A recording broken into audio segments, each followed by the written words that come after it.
تو اس وقت جو قوت ہوتی ہے وہ قوت آپ انفرادی طور پہ کبھی محسوس نہیں کرتے. دعا جب مل کے مانگی جائے اور اکٹھا آمین کہا جائے تو یہ جو ایک اسپرچول قسم کی کانگریگیشن ہوتی ہے، ایک اجتماعی قسم کی، اس کی مثال اسلام کے علاوہ، جو کہ بتوں کو رنگ و نسل کے خون کے اور باقی تمام بتوں کو توڑنے کے لیے رکھی گئی ہے، اور یہ بار بار ہے، دن میں 5 بار ہے. صحیح. تو یہ جو اسلام کا کنسیپٹ ہے نا دعا کا، یہ باقی کسی مذہب میں، کسی فرقے میں، کسی اور چیز میں نظر نہیں آتا. لہٰذا میں یہ ضرور کہوں گا کہ اسلام نے یہاں آ کر تو مطلب کہتے ہیں نا پیک ہے. دعا جو ہے وہ عبادت کی پیک ہے، اس لیے کہ اس میں بندہ اور خدا ڈائریکٹ ہیں. ہمارے ہاں دعا جو ہے نا، نماز بھی دعا ہے، اور نماز کا تعلق یہ ہے کہ آپ اس طرح نماز پڑھیں کہ جیسے آپ خدا کو دیکھ رہے ہیں یا خدا آپ کو دیکھ رہا ہے. اس کا کیا مطلب ہے؟ غیر خیال نہیں کوئی، لا شریک الا اللہ، لا موجود الا اللہ، لا مقصود الا اللہ. اللہ کے علاوہ کچھ نہیں چاہیے. جب یہ تعلق بن گیا پھر آپ اللہ سے مانگتے گئے. اچھا یہ بھی بڑی امپورٹنٹ بات ہے، اللہ کیا چاہتا ہے ہم سے کہ ہم کیا مانگیں؟ ایک تو یہ نا ہم اپنی ضروریات مانگ رہے ہیں، اللہ ہمیں یہ دے دے، اللہ ہم یہ دے دے، بالکل جائز ہے مانگیں، لیکن اللہ کیا چاہتا ہے؟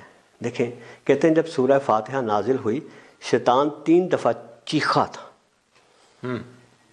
ایک دفعہ جب عرش سے نکالا گیا، دوسری دفعہ جب حضور صلی اللہ علیہ وسلم پیدا ہوئے، اور تیسری دفعہ جب سورہ فاتحہ نازل ہوئی. اب سورہ فاتحہ کا جواب تو دیکھیں، پورا قرآن. اور اللہ کیا چاہتا ہے بندے سے؟ اللہ کیا سکھا رہا ہے؟ اللہ احسان کرتا ہے، ہم نے تم کو 7 دہرائی جانے والی عطا کی. اور اس میں کیا اللہ پاک فرماتے ہیں؟ اہدنا الصراط المستقیم صراط الذین انعمت علیہم. ہمیں سیدھا رستہ دکھا. اب یہ سیدھا رستہ ہر چیز میں چاہیے. ہمیں یہ چاہیے کہ ہم زندگی کیسے گزاریں. یہ کہنے کو آسان ہے، دیکھیں ہمیں تو یہ پتہ چل جائے نا کہ میں نے اپنے 2 بیٹوں کے درمیان کیسے کام کرنا ہے، انصاف کیسے کرنا ہے، تو اس کے لیے بھی سیدھا رستہ چاہیے. میں نے اپنی زندگی میں صبح سے شام کیسی کرنی چاہیے، مجھے اس کے لیے بھی سیدھا رستہ چاہیے. تو یہ جو سیدھا رستہ ہے نا، اور وہ لوگ جن پہ انعام کیا گیا، جو اللہ کو پسند آ گیا، یہ ہے جو اللہ پاک آپ سے چاہتا ہے کہ آپ اللہ سے مانگیں. اور اس کا جواب کیا ہے؟ پورا قرآن، پوری زندگی، اس کی تفاصیل کھو کے بتا دی گئی ہیں کہ اب آپ نے یہ کرنا ہے. تو دعا جو اسلام میں ہے وہ تو بنیاد ہے ہمارے مذہب کی. اچھا ڈاکٹر صاحب، آخری کویسچن ہے، وقت بھی گزرتا جا رہا ہے. دعا تقدیر بدلتی ہے، لیکن تقدیر تو بیسکلی امپاسبلٹیز کا نام ہے. ڈفرینٹ ڈائمینشن ہے، ڈائریکشن ہے، لیکن وہ ڈائریکشن جو ہیں وہ تو فکس ہیں، جسے ہم کہتے ہیں پری پلانڈ ہے. کیسے بدل جائیں گے؟ وہ یوں ہوتا ہے نا، جیسے آپ نے بات کی کہ اگر ہم دیکھیں اس کو سائنٹیفکلی بھی، تو کچھ تھیوریز جیسے اسٹرنگ تھیوری کا اکثر ہم ذکر کیا کرتے ہیں. انٹیگلمنٹ آف دا پارٹیکلز، ایک پارٹیکل یہاں ہلا ہے تو دوسرا یونیورس کے ایون اینڈ پہ بھی وہ اس کی روٹیشن ہو جائے گی ان نو ٹائم. اسی طرح ہم دیکھتے ہیں کہ ڈائمینشنز کے درمیان رستے ہیں. یوں سمجھ لیں کہ اللہ پاک نے یہ سارا نظام ایک خاص کلیوں کے تحت چلنے دے رہا ہے، لیکن اس کا یہ مطلب نہیں کہ وہ اس نظام سے باہر بیٹھ گیا ہے کہ اب جو مرضی ہو میں کچھ نہیں کروں گا. وہ اس کو انٹرفیئر کرتا ہے. دعا اس کا ثبوت ہے. اچھا جب انٹرفیئر کرتا ہے تو لیکن وہ جب ہم نے کہا لا سنت اللہ تبدیلا، کہ پھر کیا ہوا؟ ہم کہتے ہیں کہ فیوچر ڈیفرنٹ پاسبلٹیز ہیں. اب کہاں سے یہ پاسبلٹی آ گئی؟ یہ پاسبلٹی ایگزسٹ کرتی ہے خدا کے ہاں، کہ یہ بندہ جب اگر مجھ سے دعا کرتا ہے تو میں اس کے فیوچر کو ادھر اس راستے سے اس راستے پہ ڈالوں گا تو اس کا فیوچر کیا ہوگا. اچھا، لیکن وہ اس بندے پہ ہے کہ وہ مانگے.